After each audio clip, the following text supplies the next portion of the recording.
Hello everyone, हमारी अपनी पाठशाला में बीपीएससी के प्रीवियस ईयर के क्वेश्चंस में देखेंगे हिस्ट्री के एक क्वेश्चन को जो डिफाइन करेंगे। आज हम लोग समझेंगे इससे बंगाल विभाजन को।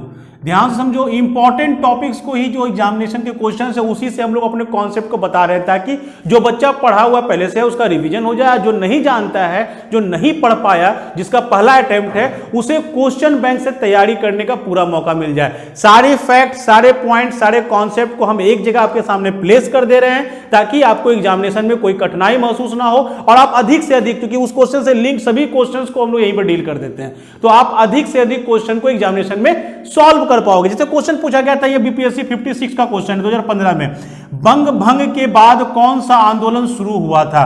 तो पहला तो दिमाग में जब बैठाओ कि जब क्वेश्चन बैंक से पढ़ना, जब समझो ये क्या है, इसे कहा जाता है बंगाल विभाजन को। बंगाल को विभाजित किया गया था, जिसके लिए इसको कहा जाता है बंग भंग, बंगाल को भंग किया गया। तो बंगाल विभाजन ये कब हुआ था, दिमाग में ये बिठाओ, ये हुआ था 1905 में। अब थोड़ा सा इसका बैकग्राउंड समझ लो तुरंत यहीं पर तेजी से। बंगाल का विभाजन हुआ था 1905 में। तो अब थोड़ा सा आ जाओ इसके बैकग्राउंड पर, थोड़ा ज्यादा नहीं जाएंगे हम लोग क्योंकि हम लोग को क्वेश्चन बैंक से रिवीजन करना है और पढ़ना है तेजी से आगे भी। तो बंगाल विभाजन का जो शुरुआत होता है वो होता है लॉर्ड कर्जन जो थे वो थे बंगाल के वायसराय। उन्होंने 20 जुलाई 1905, डेट याद रखते जाना, 20 जुलाई 1905 को बंगाल विभाजन का प्रस्ताव रख दिया। बंगाल विभाजन का प्रस्ताव उन्होंने 20 जुलाई को रखा, जिसके अगेंस्ट में 7 अगस्त, डेट याद रखना क्योंकि एग्जाम में ये डेट से क्वेश्चन खूब आता है। 7 अगस्त को कलकत्ता के टाउन हॉल में, कलकत्ता टाउन हॉल में जो बंगाल विभाजन का विरोध था उसके विरोध में लोग एकत्रित हुए और उन्होंने स्वदेशी आंदोलन करने के लिए प्रस्ताव पारित किया। तो एक बार यूपीएससी के एग्जाम में यही क्वेश्चन पूछा गया था, स्वदेशी, देखो आपका क्वेश्चन यहीं पे खत्म भी हो जाता है, आंदोलन के लिए प्रस्ताव पारित किया। यूपीएससी ने पूछा था क्वेश्चन कि कहां पर यह प्रस्ताव पारित हुआ था। यूपीएससी के एग्जामिनेशन में यह क्वेश्चन आया था कि बंगाल विभाजन के विरोध में किस जगह पर स्वदेशी आंदोलन के लिए प्रस्ताव पारित हुआ। तो वो आपका आंसर हो गया कलकत्ता का टाउन हॉल। कब हुआ पारित? 7 अगस्त 1905। कौन सा आंदोलन था? स्वदेशी आंदोलन। तो यहां पे आपका क्वेश्चन भी क्या पूछा गया, बंगाल विभाजन के बाद कौन सा आंदोलन शुरू हुआ था, तो स्वदेशी आंदोलन। आपका तो आंसर यहीं पे मिल गया। बट क्वेश्चन बैंक को ऐसे नहीं पढ़ते हैं। जब क्वेश्चन बैंक से तैयारी कर रहे हो तब एक एक वर्ड को पकड़ो यहां पर, और पहले बंगाल विभाजन को समझेंगे, उसके बाद समझेंगे सविनय अवज्ञा आंदोलन कहां पर है, भारत छोड़ो आंदोलन और असहयोग आंदोलन। 4 महत्वपूर्ण आंदोलन का जिक्र इसी क्वेश्चन में किया है। तो जब रिवीजन कर रहे हो, जब पढ़ाई कर रहे हो, जब तैयारी कर रहे हो क्वेश्चन बैंक से, तो चारों को क्यों नहीं जान लिया जाए थोड़ा थोड़ा यहां पर, ताकि आपको एग्जामिनेशन में अगर इससे भी क्वेश्चन आ जाए तो आपका वो छूटे नहीं। तो यहां तक तो क्लियर हो गया 7 अगस्त तक। अब क्या हुआ, एक डेट और इसमें है, 16 अक्टूबर 1905। 16 अक्टूबर 1905 को फाइनली बंगाल विभाजन जो था, बंगाल का जो विभाजन का प्रस्ताव था, वो बंगाल प्रस्ताव, जो प्रस्ताव विभाजन प्रस्ताव था, वो फाइनली प्रभावी हो गया। ये मतलब इफेक्टेड हो गया आपका 16 अक्टूबर। तो क्वेश्चन पूछेगा बंगाल विभाजन कब हुआ, तो आपका जो आंसर होगा वो होगा 16 अक्टूबर 1905। ध्यान देना, कभी गलती से भी ये डेट मत बताना। इस डेट में लॉर्ड कर्जन ने बंगाल को विभाजित करने का प्रस्ताव दिया, जिसके विरोध में 7 अगस्त को टाउन हॉल में लोग जमा हुए और स्वदेशी आंदोलन के लिए प्रस्ताव पारित किया और 16 अक्टूबर 1905 को फाइनली बंगाल विभाजन प्रभावी हो जाता है। ध्यान से समझ लो इतनी बातों को। ये हो गया आपका बंगाल विभाजन। क्वेश्चन यहां पे एक यूपीएससी ने पूछा था, आईएएस के एग्जाम में पूछा गया था क्वेश्चन कि बंगाल का विभाजन क्यों किया गया था। जनरली यूपीएससी डे टू जल्दी नहीं पूछती है, वो कॉन्सेप्ट पूछती है। वो उसने पूछा कि बंगाल विभाजन क्यों हुआ था। तो ये भी थोड़ा सा समझ लो यहां पर, क्योंकि हिस्ट्री का क्लास तो चल नहीं रहा है, यहां पर हम लोग क्वेश्चन बैंक से तैयारी करवा रहे हैं, लेकिन बट कॉन्सेप्ट दिमाग में ढालो। बंगाल एक्चुअल में क्या था, 1905 के समय में बंगाल राजनीतिक रूप से बहुत ही सक्रिय था।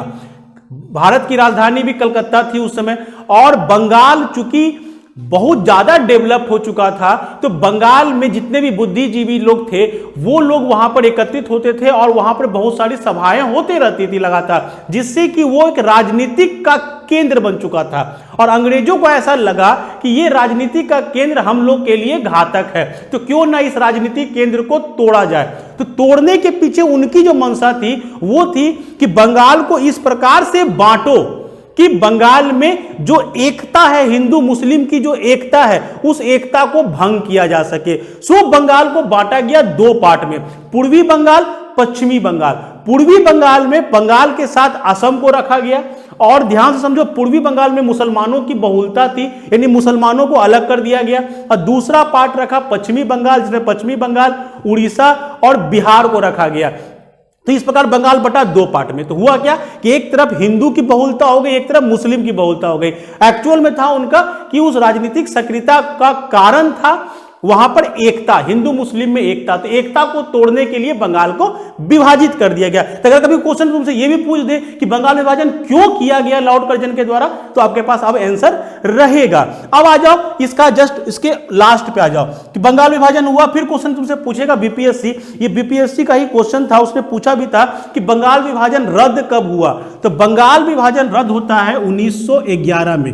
1911 दिसंबर में, 1911 के दिसंबर में दिल्ली में एक दरबार लगता है। दिल्ली में एक दरबार लगता है। दरबार क्यों लगता है? क्योंकि महारानी मैरी आई थी यहां, महारानी मेरी आई थी दिल्ली, और उनके स्वागत में दरबार लगा, that is known as Delhi Darbar. और दिल्ली दरबार में यह फैसला हुआ कि जो हमने 1905 में बंगाल विभाजन किया था वो बंगाल विभाजन हम रद्द करते हैं। यानी यहां पे क्या हुआ, बंगाल का विभाजन को रद्द किया गया। तो अगर आपसे क्वेश्चन पूछता है कि बंगाल विभाजन रद्द कब हुआ, तो बंगाल विभाजन रद्द हुआ 1911 में। और क्या इंपॉर्टेंट चीज हुआ था ये भी दिमाग में बिठा लो तुरंत। इसी समय घोषणा की गई कि दिल्ली जो होगी वो होगी भारत की राजधानी। जो कलकत्ता हुआ करती थी वो राजधानी अब शिफ्ट हो गई दिल्ली। इतने पे बात रुका नहीं, कहने को आप कह सकते हो कि आपका बंगाल विभाजन रद्द हो गया, बट बंगाल विभाजन रद्द नहीं हुआ। बंगाल से उड़ीसा, बिहार, असम अलग कर दिया गया। यानी यहां से क्या हुआ कि बिहार और उड़ीसा को बंगाल से अलग किया गया। तो ये क्वेश्चन बीपीएससी ने ही पूछा था कि 1905 के बंगाल विभाजन के बाद फिर बंगाल का विभाजन कब हुआ। तो ऑब्वियसली आपका आंसर क्या रहेगा, 1911। 1911 में बंगाल को फाइनली विभाजित कर दिया गया और उससे बिहार और उड़ीसा को अलग कर दिया गया, और असम जो था वो एक अलग प्रांत बन गया। यानी कि फाइनली आपका बंगाल टूट गया पूरी तरह से।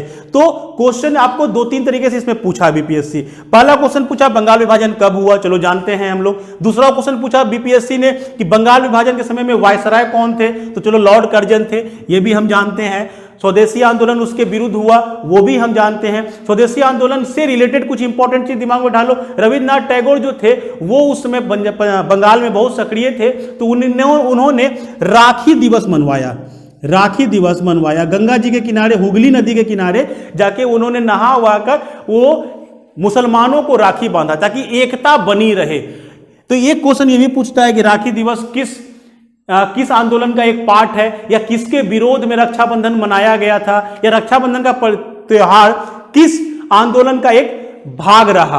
तो रक्षाबंधन का त्योहार जो था वो आपका बंगाल विभाजन के विरुद्ध जो स्वदेशी आंदोलन हुआ था उसका एक पार्ट रहा। हालांकि आपके रविन्द्रनाथ टैगोर स्वदेशी आंदोलन के विरुद्ध थे, उन्होंने आलोचना की थी इसकी, और उनका जो मंतव्य था वो था कि जो वेस्टर्न कंट्रियां हैं उनके वो बुरे नहीं हैं, और जो हमारा ईस्टर्न कंट्रियां वो भी बुरे नहीं हैं। लेनों का मेंटल जो ये समझ है वो समझ नहीं होने के कारण ऐसी घटनाएं हो रही है। तो अगर अंग्रेजों ने गलत किया तो स्वदेशी आंदोलन करके हम भी गलत ही करेंगे, तो हमें ये नहीं करना चाहिए। कभी कभी पूछता भी क्वेश्चन है कि स्वदेशी आंदोलन के आलोचना किन के द्वारा की गई थी, तो वो खुद रविन्द्रनाथ टैगोर ही थे। तो ये हो गया आपका स्वदेशी आंदोलन। अब आ जाओ सविनय अवज्ञा आंदोलन, ये 1930 में हुआ था, दिमाग में बैठा लो, इस पर भी चर्चा होगी, काफी चर्चा और लायक ये सब टॉपिक है। भारत छोड़ो आंदोलन 1942 में हुआ था और असहयोग आंदोलन 1920 में हुआ था। ध्यान देना,